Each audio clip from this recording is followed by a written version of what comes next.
Hi, Fairy Fourth Graders. I thought today I would read a biography. So this one is a picture book of Amelia Earhart. Amelia Earhart was born in Atchison, Kansas on July 24th, 1897.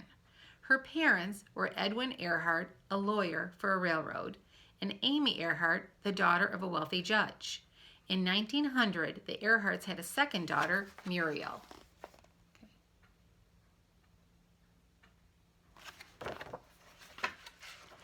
Amelia was not a quiet schoolgirl.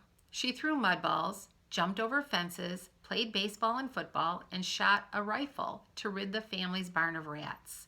When she was 7, she made her own roller coaster using fence rails and a pair of old roller skates. Although other girls their age wore long, ruffled dresses, Amelia and Muriel Earhart often wore loose-fitting pants called bloomers. The Earhart girls' behavior was shocking to some people, but Amelia wrote later, "Some elders have to be shocked for everybody's good now and then." Okay, so here she is, kind of like a tomboy. And here she is with her sister, and they're wearing the bloomers. Amelia was 11 years old when she first saw an airplane. It was 1908, 5 years after the Wright brothers made their first successful flight. Amelia wrote later that at the time, she thought it was just a thing of rusty wire and wood, not at all interesting. After high school, Amelia went to the Ogontz School in Pennsylvania. Amelia was tall and thin. In a letter to her parents from school, she drew a sketch of herself dressed in a suit with a pleated skirt and wrote, "I look like a broomstick wrapped round and round." And she wrote, "Did I tell you I have a reputation for brains?" Okay, so here she is seeing an airplane. Not too impressed when she first sees it. And here she is. She sends a picture of herself home to her family. She kind of says, "I look like a broomstick," which is a pretty good simile. Amelia spent Christmas 1917 with her sister in Toronto, Canada. There she saw soldiers who had returned from the First World War. Years later she wrote, "For the first time I realized what the World War meant. Instead of new uniforms and brass bands, I saw only the results of 4 years' desperate struggle. Men without arms and legs, men who were paralyzed, and men who were blind." Soon after the holiday, Amelia quit school. She went back to Toronto, became a nurse's aide, and cared for the war wounded. So it pretty much changed her. It made her decide to care for the wounded.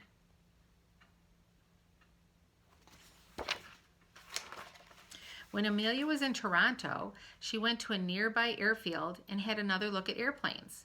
Some years later, she explained that, though I had seen 1 or 2 at county fairs before, I now saw many of them. I hung around in my spare time and absorbed all I could. After the war, Amelia studied automobile engine repair. The next year, she took courses in New York City at Columbia University and Barnard College. At first, she was preparing to study medicine.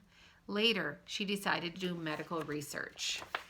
Okay, so here she is kind of taking another look at an airplane, deciding she likes them.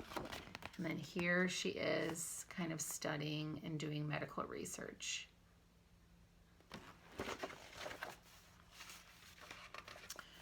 After the school year ended, Amelia went to be with her parents, who had moved to California.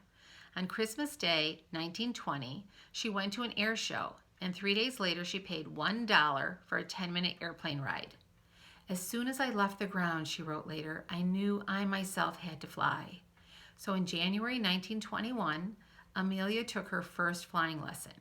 In July, she bought her first airplane.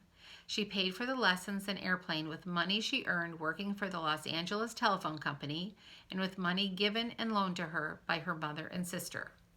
Flying wasn't as safe then as it is today. Airplanes were powered by small engines. Amelia had several crash landings. Once, she was thrown into an open field. Another time, her airplane turned over in heavy rain, and Amelia, held in by her safety belt, hung upside down. Okay, so here she is being thrown from one of the planes.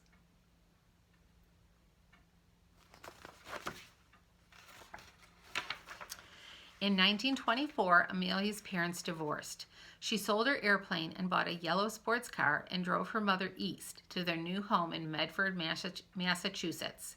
Sam Chapman, a chemical engineer, followed Amelia east. Chapman wanted Amelia to marry him, but Amelia refused to become what she called a domestic robot. At the time, she said, "I don't want to marry anyone."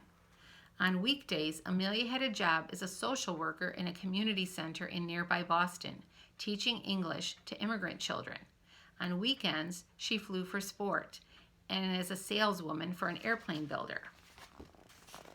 Okay, so here she is, kind of saying, you know what, I don't really want to get married. And here she is teaching immigrant children.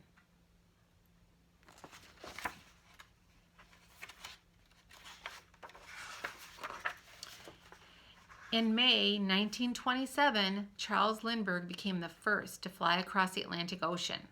The next year, Amelia Earhart became the first woman to make the flight. She was co-passenger aboard an airplane named Friendship. In July 1928, Amelia, Bill Stoltz, and Slim Gordon climbed into the Friendship.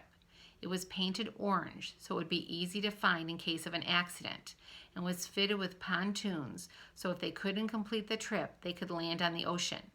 Before the trip, Amelia telegraphed her mother, "Don't worry, no matter what happens, it will have been worth the trying." While Stoltz flew the plane, Amelia checked maps and kept a record of their speed and altitude. She also looked out the window at clouds she described as marvelous shapes in white. She was, she wrote, gulping beauty. On June 18, 1928, after 20 hours and 40 minutes in the air, the plane landed in the water in the harbor of Bury Port, Wales.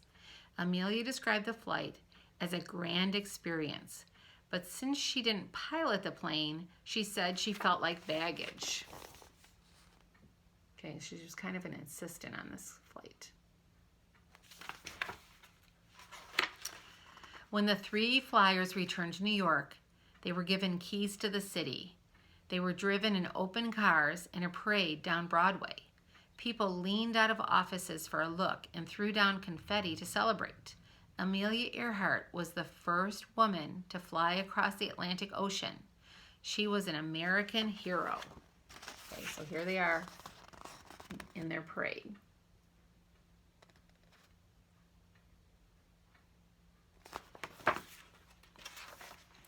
Amelia Earhart wrote a book and newspaper and magazine articles. She gave lectures and allowed her name to be used on luggage, clothing, stationery, and in advertisements. In her speeches, she spoke against war and for the rights of women. Her schedule and endorsements were managed by her book publisher, George Putnam. On February 7, 1931, Putnam became more than her publisher. He became her husband. Early the next year, at breakfast, Amelia told him she wanted to fly across the Atlantic Ocean again. This time, she would pilot the airplane and she would go alone. Okay, so here she is kind of giving speeches.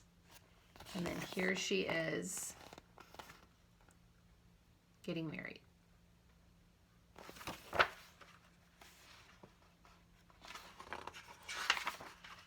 Amelia Earhart took off in a red and gold single-engine airplane from Harbor Grace, Newfoundland on May 20th, 1932. She flew through strong winds, heavy rain, and thick clouds, often with the wings and windshield of her airplane covered with slush and ice, until she landed the next afternoon in a pasture in Londonderry, Northern Ireland. She said later that her landing frightened all the cows in the neighborhood. "Have you come far?" the first person to see her asked. "From America," Amelia Earhart told him. "Have you now?" the man said, not sure if he could believe her. Okay, so here she is kind of just landing in farmland.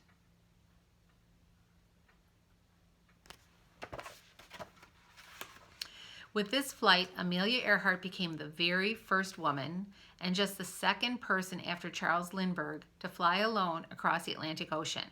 She became one of the most celebrated people of her time. In June, President Herbert Hoover presented her with a gold medal, one of many awards she received for her great achievement. He called her a pioneering woman. Amelia Earhart said she just hoped her flight has meant something to women in aviation. It did. Amelia Earhart's many daring adventures meant a lot of women in all the fields. Amelia Earhart had other flying adventures too. In January 1935, she became the first to fly from Hawaii to California. With that flight, she also became the first to fly alone across both the Atlantic and Pacific Oceans. In April, she became the first to fly alone from Los Angeles to Mexico City. So here she is kind of getting a lot of awards for her accomplishments.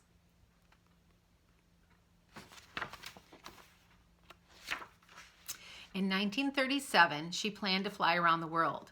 When she was told the flight was dangerous, Amelia said, "I've wanted to do this flight for a long time. If I should pop off, it will be doing the thing I've always wanted to do."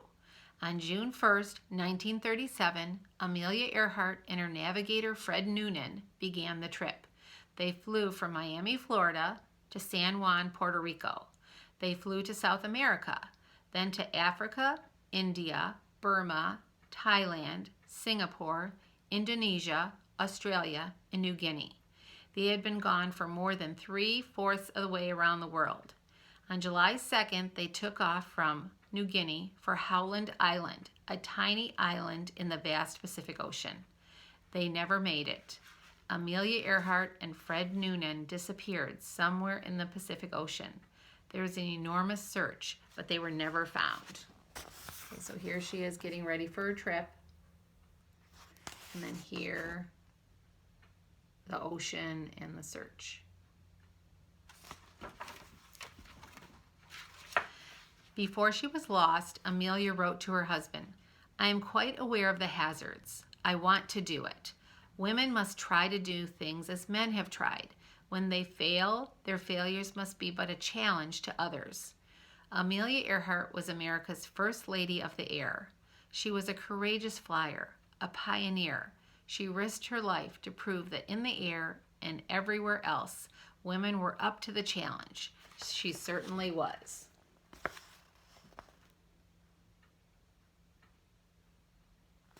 Okay, and another interesting thing I wanted to read at the end is they have an author's note at the end that I'm going to read to you. In 1890, Amelia's mother became the first woman to climb to the top of the 14,110-foot-high Pikes Peak in Colorado. Amelia Earhart knew the flight from New Guinea to Howland Island was perhaps the most difficult part of her journey around the world. The island is just 2 miles long and less than a mile wide, a tiny bit of land in the Great Pacific Ocean. There have been many theories about Amelia Earhart's disappearance, including that she was on a spy mission for the United States government to spy on the Pacific Islands held by the Japanese who captured and killed her and Noonan. According to another theory, she was held a prisoner of the Japanese until after the Second World War, when she was brought back in secret to the United States. There is little evidence that there is any truth to these theories. Okay, so there's a lot of theories about what happened to her, but most people just believe that she crashed into the ocean. So I hope her story gives you an idea that it would be really fun to maybe do some adventures and do some things out of your comfort zone. And I will see you later. Bye-bye.